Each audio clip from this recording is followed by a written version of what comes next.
Hi my dear friends. तो आज फिर हम जो अपना जीके है, जीके का सेक्शन को फिर से लेके आए हैं, जो कि असम का जीके है। तो चलिए स्टार्ट करते हैं। The cultural capital of Assam. Cultural capital of Assam कौन सा है? देखो, इसका डायरेक्ट आंसर होगा जोरहाट। ठीक है, तो जोरहाट के साथ यहाँ पर इस चीज़ को भी आप लोग को याद रखना है कि नेशनल हीरो लासित बोरफुकन मैदान कहाँ पर है। ठीक है, ये भी जोरहाट पर ही है। ठीक है, नेशनल जो कि एसएमएस पर होगा राष्ट्रीय वीर लासित बोरफुकन मैदान। ठीक है सर, ये चीज़ है हम लोग का जोरहाट पर। तो यहाँ पर इसके साथ और ये पॉइंट भी आप लोग देख लो। यहाँ पर है Jorhat is one of the major cities of Assam and a doorway to both Assam and Nagaland. कौन सा? असम एंड नागालैंड का डोरवे है। ठीक है, और Jorhat district was carved out of the Sivasagar district in 1983। कौन सा ईयर पर जोरहाट को शिवसागर से अलग किया था? 1983। It is one of Assam's largest town and derives its name from two heads of bazaars, Masarhat and Chowkihat। ठीक है, ये दो चीज़ भी आप लोग देख लो कौन सा है। माचरहाट एंड चौकीहाट। माचरहाट एंड चौकीहाट, ये दो नाम भी बहुत इंपॉर्टेंट है। ये किसके रिलेटेड है? ये रिलेटेड है जोरहाट से। ठीक है, जोरहाट शिवसागर से कब अलग हुआ था? 1983 को। ठीक है, on the banks of river Bogdo, a tributary of the Brahmaputra. The place has a history of the mighty Ahom kingdom. One of the Ahom warriors liberated the city from the Mughal rulers for which he retains the respect of the people of Assam. The city is also home to the renowned historical monuments of Assamese culture. The city is also home to the renowned historical monuments of Assamese culture. Historical monuments का जो ऐसा आसाम का historical जो भी monuments है उसका home कौन सा है? The city home to the renowned historical monuments of Assamese culture बोल के ये ऑप्शन दे सकता है। तो यहाँ पर भी आंसर होगा जोरहाट। ठीक है, तो इसको भी आप लोग को याद करना है। कौन सा? The city is also home to the renowned historical monuments of Assamese culture. उसके बाद it has powerful water bodies like the Brahmaputra river which forms the largest riverine island Majuli. जो माजुली है ना, वो भी जोरहाट के पास पर ही है। तो ये चीज़ भी जो कि लार्जेस्ट रिवर लाइन आइलैंड है वो माजुली। इस चीज़ को भी आप लोग शॉर्ट फॉर्म पर याद कर सकते हो। So the principal places of pilgrimage of Vaishnava since the times of the Ahom rulers, the cultural diversity which prevailed in Jorhat nearly a century ago has inspired the people of participation in cultural activities through the decades, and as a result, Jorhat has been able to produce many creative writers, musicians, actors, historians, journalists, terming Jorhat the cultural capital of Assam। तो cultural capital of Assam को असम जोरहाट को क्यों कहा जाता है? क्योंकि जोरहाट से बहुत ज़्यादा राइटर्स निकल के आए हैं और म्यूजिशियंस निकल के आए हैं, एक्टर्स निकल के आए हैं, जो वहाँ पर हिस्टोरिकल मोनूमेंट्स है और जो जर्नलिस्ट भी बहुत सारे वहाँ से आए हैं। तो इसलिए हम लोग कहते हैं जोरहाट को the cultural capital of Assam.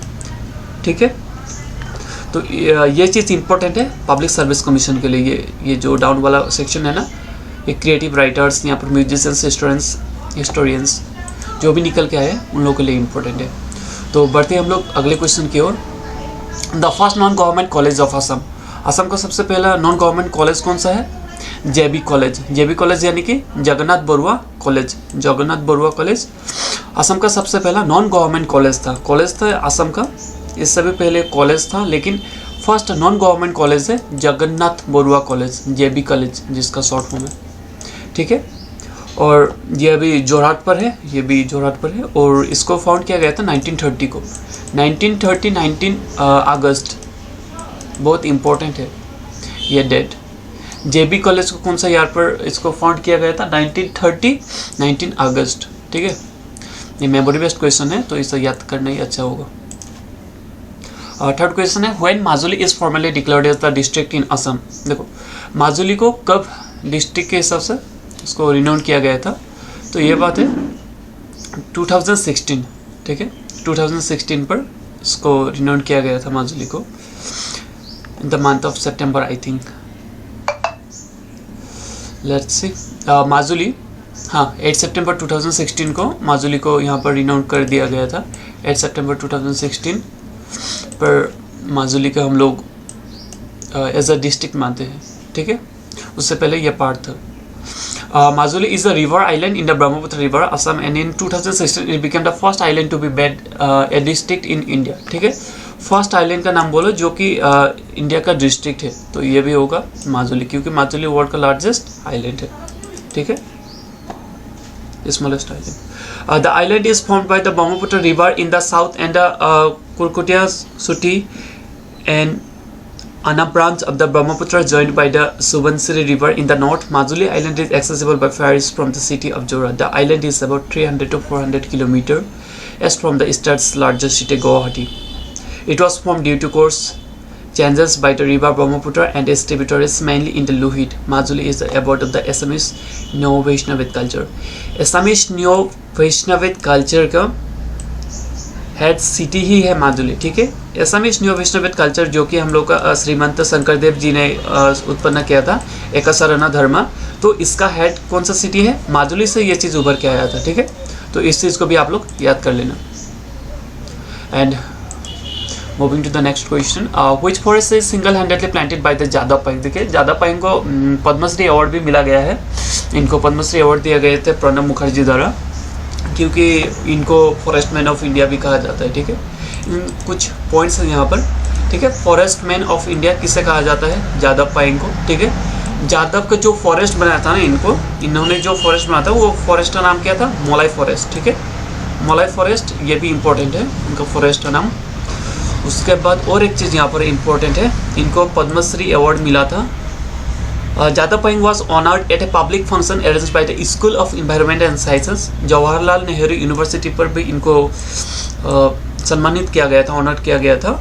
यह था 2012 पर, ठीक है। उसके बाद he shared his experience of creating a forest in an interactive session where Magsaysay Award winner Rajendra Singh and JNU Vice Chancellor Sudhir Kumar Sipai were present, ठीक है। उन्होंने अपने यहाँ पर जो स्टोरी था उनका फॉरेस्ट कैसे बनाया, तो इसी सेशन पर उन्होंने कहा था। Sopory named Jadav Payeng as the forest man of India. किसने नाम दिया था जादव पायेंग को forest man of India? Sopory, ठीक है। ये चीज़ आप लोग याद कर लेना। Sopory named the Jadav Payeng as the forest man of India. Jadav Payeng ji को फॉरेस्ट मैन ऑफ इंडिया क्यों कहा जाता है? ये ऑप्शन दे सकता है, या फिर किसने इनका नाम फॉरेस्ट मैन ऑफ इंडिया रखा था, या फिर फॉरेस्ट मैन ऑफ इंडिया किसका नाम है? In the month of October 2013, ये बहुत इंपॉर्टेंट है। In the month of October 2013 he was honoured at the Indian Institute of Forest Management during their annual event कोलासी। In 2015 he was honoured with Padma Shri, the fourth highest civilian award in India. In 2015 को इनको Padmashri award मिला था। कौन सा year पर? 2015 पर, ठीक है। ये इंपॉर्टेंट है। उसके बाद और एक चीज़ यहाँ पर, he received honorary doctorate degree, उनको डॉक्टरेट डिग्री भी दिया गया है Assam agriculture university and Kaziranga university for his contributions, ठीक है। उनके कंट्रीब्यूशंस के कारण उनको पीएचडी डिग्री भी यहाँ पर दिया गया है असम एग्रीकल्चर यूनिवर्सिटी और काजीरंगा यूनिवर्सिटी द्वारा। तो अभी फिर से बढ़ते हैं अगले question, question number 5। In which were Kaziranga was designed a reserve forest for the first time.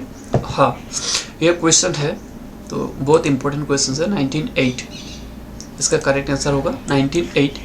और काजीरंगा के रिलेटेड एक न्यूज़ आया है 2022 पर, अभी फरवरी 14 को एक न्यूज़ आया था दी हिंदू पर। तो वो न्यूज़ था जो काजीरंगा में एक हुआ था। यहाँ पर एक साइंटिस्ट ने रिसर्च किया था। रिसर्च के मुताबिक यहाँ पर जो भी सॉइल प्रेजेंट है ना, वो सॉइल ज़्यादातर कार्बन डाइऑक्साइड लेते हैं। मतलब कार्बन डाइऑक्साइड ज़्यादातर जितना मात्रा में होना चाहिए काजीरंगा एरिया पर, उससे ज़्यादा हो गया उस सॉइल्स के कारण, क्योंकि यहाँ पर जो सॉइल्स पर जो बैक्टीरिया प्रेजेंट है, वो बैक्टीरिया भी यहाँ पर अपना कार्बन डाइऑक्साइड छोड़ रहे हैं। तो इसी से रिलेटेड एक न्यूज़ था, वो न्यूज़ मैं इस वीडियो के बाद कवर कर रहा हूँ, तो उसे भी आप लोग देख सकते हो, लिंक इज डिस्क्रिप्शन। तो बढ़ते इसी क्वेश्चन को अच्छे से समझने की कोशिश करें। तो the park normally become the reserve forest इन 1908। जो काजीरंगा नेशनल पार्क है, इसको 1908 पर रिजर्व किया गया था, रिजर्व फॉरेस्ट के इस पर। और 1974 पर इसको नेशनल पार्क का खिताब मिला था काजीरंगा को, 1974 पर, ठीक है। 1974 पर इसको काजीरंगा का national park as a national park खिताब मिला। उसके बाद first national park in the state of Assam भी था। ये असम पर सबसे पहला काजीरंगा नेशनल पार्क ही नेशनल पार्क था। उसके बाद फिर से यूनेस्को से इसको वर्ल्ड हेरिटेज साइट के लिए 1985 को, इसके करीबन 11 साल बाद इसको वर्ल्ड हेरिटेज साइट का खिताब मिला यूनेस्को से, ठीक है। तो इससे भी याद करना, ये भी इम्पोर्टेंट है। उसके बाद ये जो काजीरंगा है ना, काजीरंगा पहले छोटा था, तो यहाँ पर पास में और कई सारे यहाँ पर फॉरेस्ट थे। तो उन फॉरेस्ट में से ये 2 फॉरेस्ट थे, पानबारी और कुकुराकट्टा। ये 2 फॉरेस्ट को ऐड किया गया है काजीरंगा के पास साथ, तो इसका साइज भी थोड़ा बड़ा हो गया, ठीक है। पहले काजीरंगा छोटा था, बाद में ये 2 फॉरेस्ट को भी यहाँ पर ऐड किया गया है, पानबारी और कुकुराकट्टा। It also came under the administration control of the Kaziranga National Park. The Assam National Park Act of 1968 was passed by the government of Assam, as there was no provision to create a national park under the existing forest regulations. Kaziranga National Park was established on the 11 February 1974. ठीक है, 1974 पर national park का खिताब मिला, जो कि मैंने already आपको कह दिया। तो काजीरंगा किस चीज़ के लिए फेमस है, यहाँ पर आप लोग देख सकते हो, 1 हॉर्न राइनो, ठीक है, 1 हॉर्न राइनो।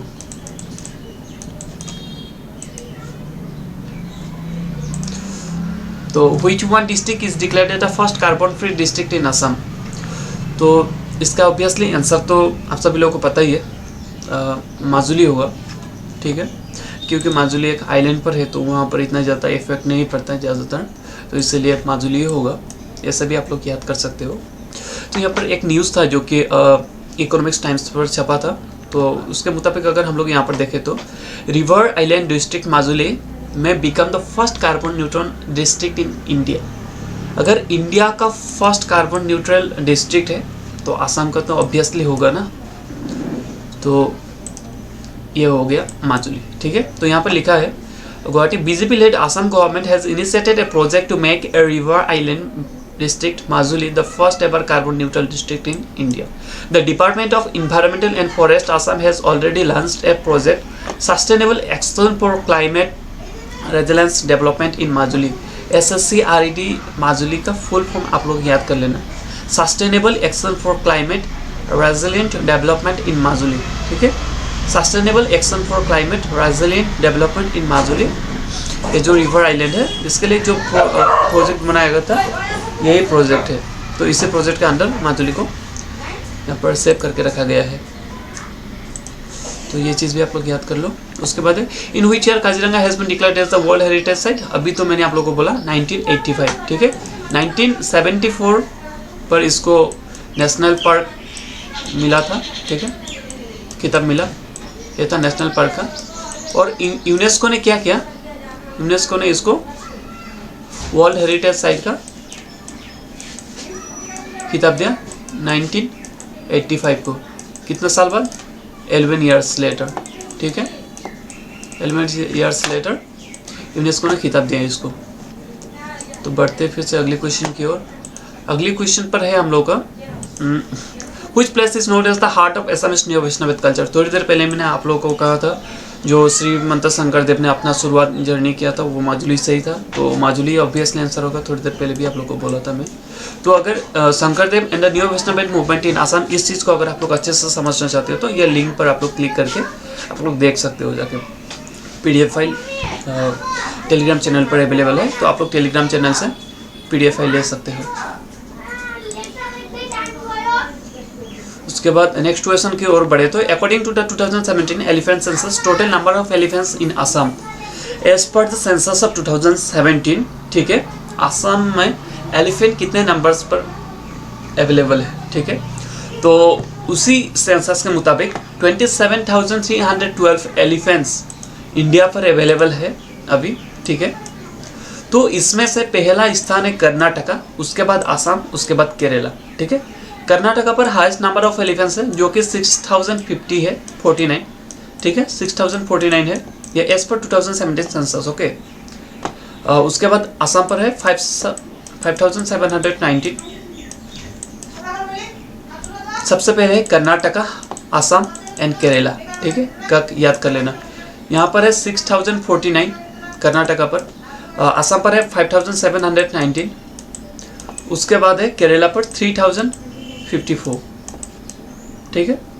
इस चीज़ को भी, ये मेमोरी बेस्ड क्वेश्चन है तो इसे भी मैं याद करना ही अच्छा होगा।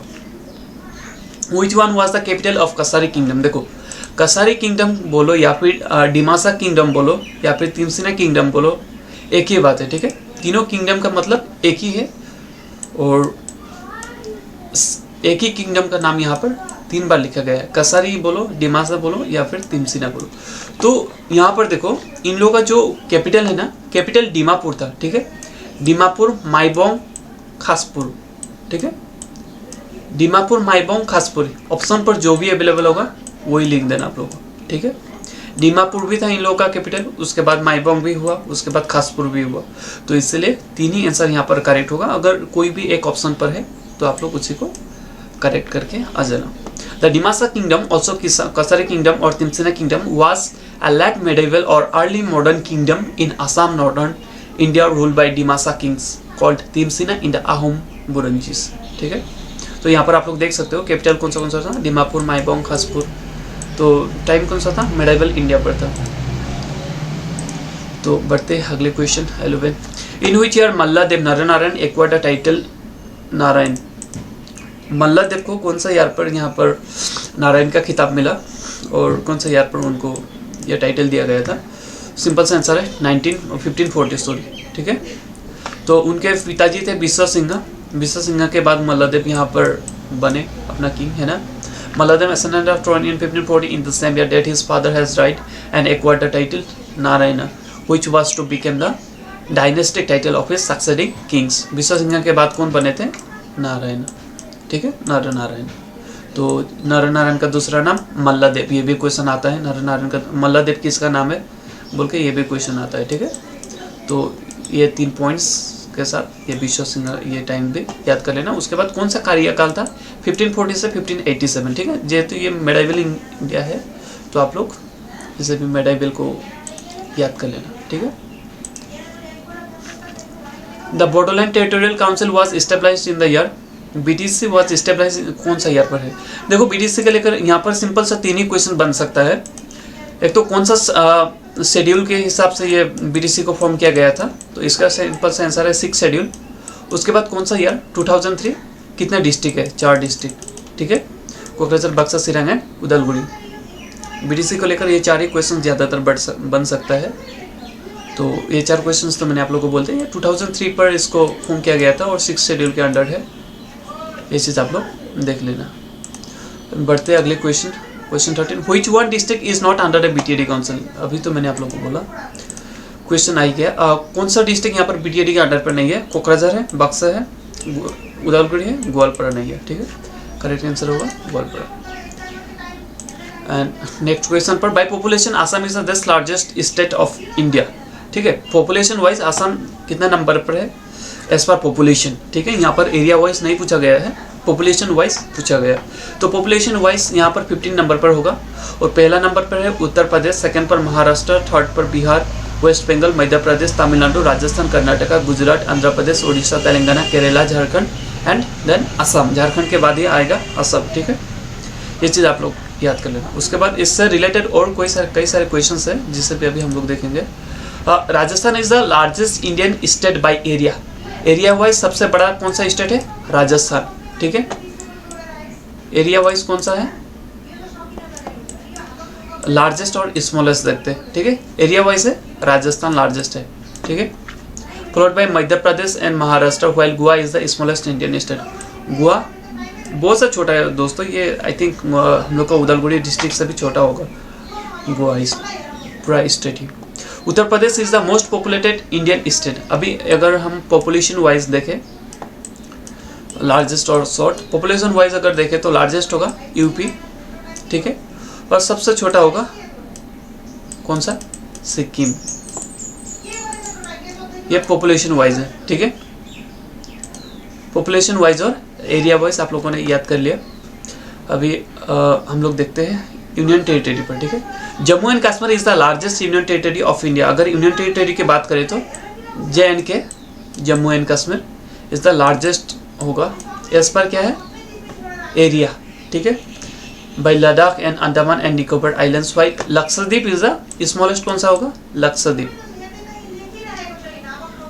सबसे बड़ा यूनियन टेरिटरी कौन सा है? जम्मू एंड कश्मीर, एंड सबसे छोटा होगा लक्षद्वीप। अभी लक्षद्वीप आइलैंड कौन सा आप लोगों को कमेंट बॉक्स पर लिखना है कि लक्षद्वीप आइलैंड कौन सा समुद्र पर स्थित है, ठीक है, अरब सागर पर है या फिर इंडियन ओशियन पर है, इस चीज़ को आप लोगों को लिखना है।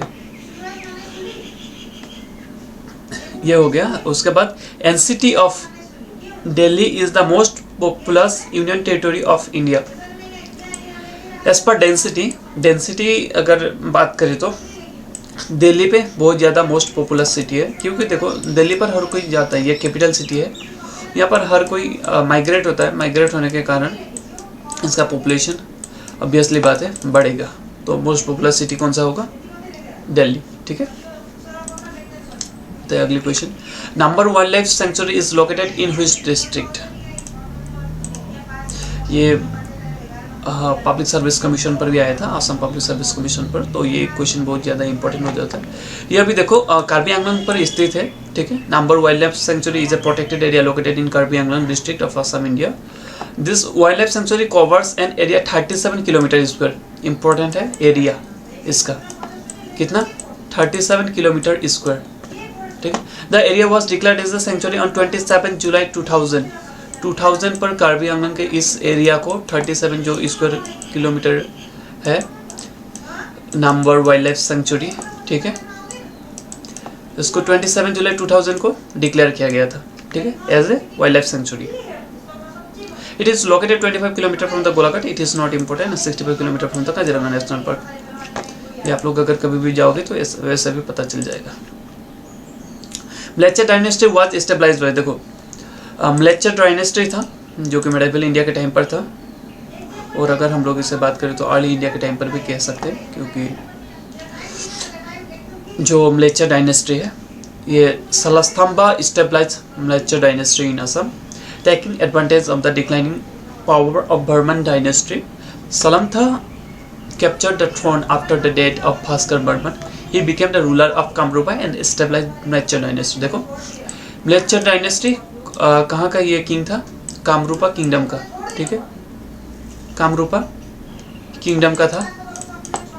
इसको स्टेबलाइज किया था सलस्तंभा ने इसको स्टेबलाइज किया था। और यहाँ पर किसके बाद हुए थे ये सलस्तंभा ने किसके बाद कैप्चर किया था? भास्कर बर्मन के बाद। ये तीन चीज इंपॉर्टेंट है। किसके बाद हुआ था? भास्कर बर्मन के डेथ के बाद कामरूप किंगडम का किंग कौन थे? म्लेच्छर डायनेस्टी का सलस्तंभा, ठीक है। In which year the treaty of Majuli was signed between the Koch king Naranarayan and the Ahom king Sukhampha. देखो ट्रीटी ऑफ माजुली किस किस के बीच पे हुआ था, ये क्वेश्चंस बनता है ज्यादातर, तो हम लोग यहाँ पर देखते हैं कोस किंग नरनारायण और अहोम किंग सुकम्फा कि तो कौन सा ईयर? 1563।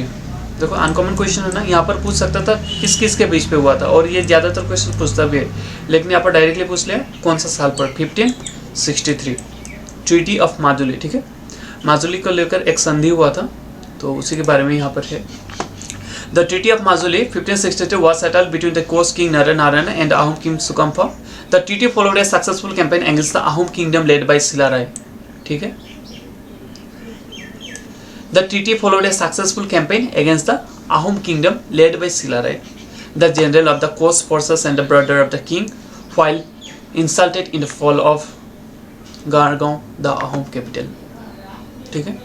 तो यहाँ पर सिलाराय का नाम भी इम्पोर्टेंट है, क्योंकि इनके सक्सेसिव कैंपेन की वजह से यहाँ पर ट्रीटी ऑफ माजुली हुआ था, तो ये चीज़ भी इम्पोर्टेंट है, ठीक है। अभी क्वेश्चन नंबर 18 पर बढ़े। Srimanta Sankardev died in the year. देखो श्रीमंत शंकरदेव को लेकर यहाँ पर तीन चीजें, उनका बर्थ, ठीक है, एक सनातन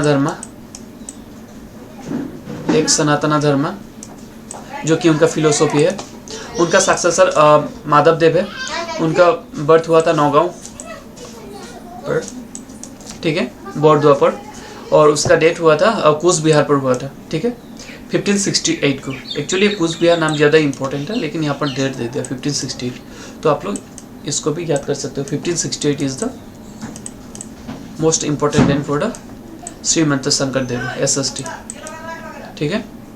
तो इसको भी आप लोग याद कर लेना, और उनके पेरेंट्स और चिल्ड्रन का नाम भी आप लोग यहाँ पर देख सकते हो।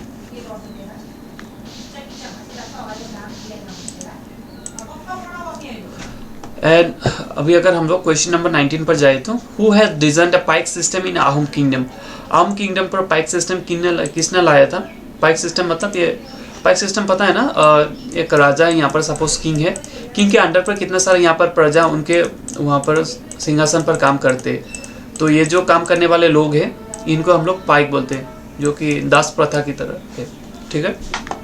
The pike system was a method by which the Ahom king obtained service from the people and also provided service back to the people. By the 17th century, it had evolved into a robust system that gave the Ahom kingdom a reliance in the face of a long protracted war against the Mughals.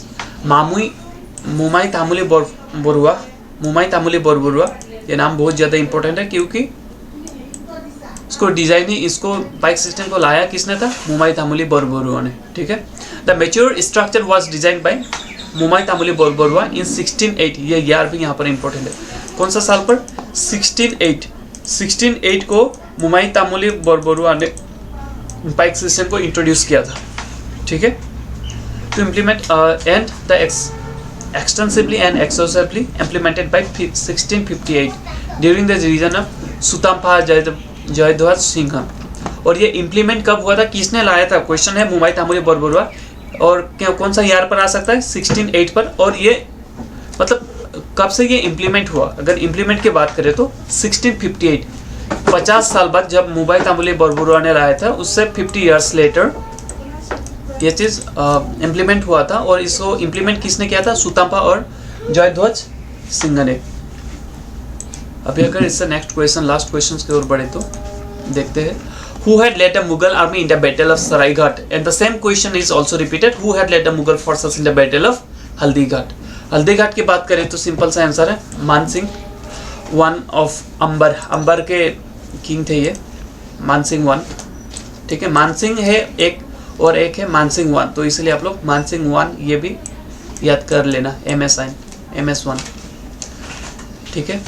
Haldighat को इन्होंने किया था। और अगर सरायघाट की बात करें तो राम सिंह वन ने। ठीक है। सरायघाट को राम सिंह ने किया था, देखो सेम है, तो इसलिए आप लोग यहाँ पर वो मत होना। सरायघाट को किया है राम सिंह ने। ठीक है।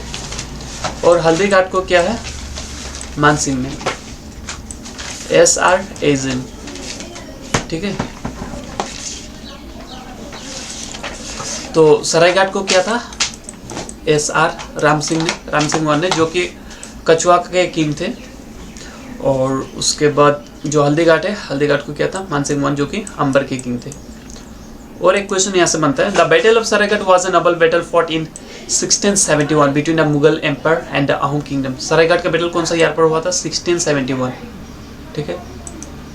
1671 पर यहाँ पर सरायघाट का बैटल हुआ था, तो ये भी इम्पोर्टेंट है, 1671। ठीक है।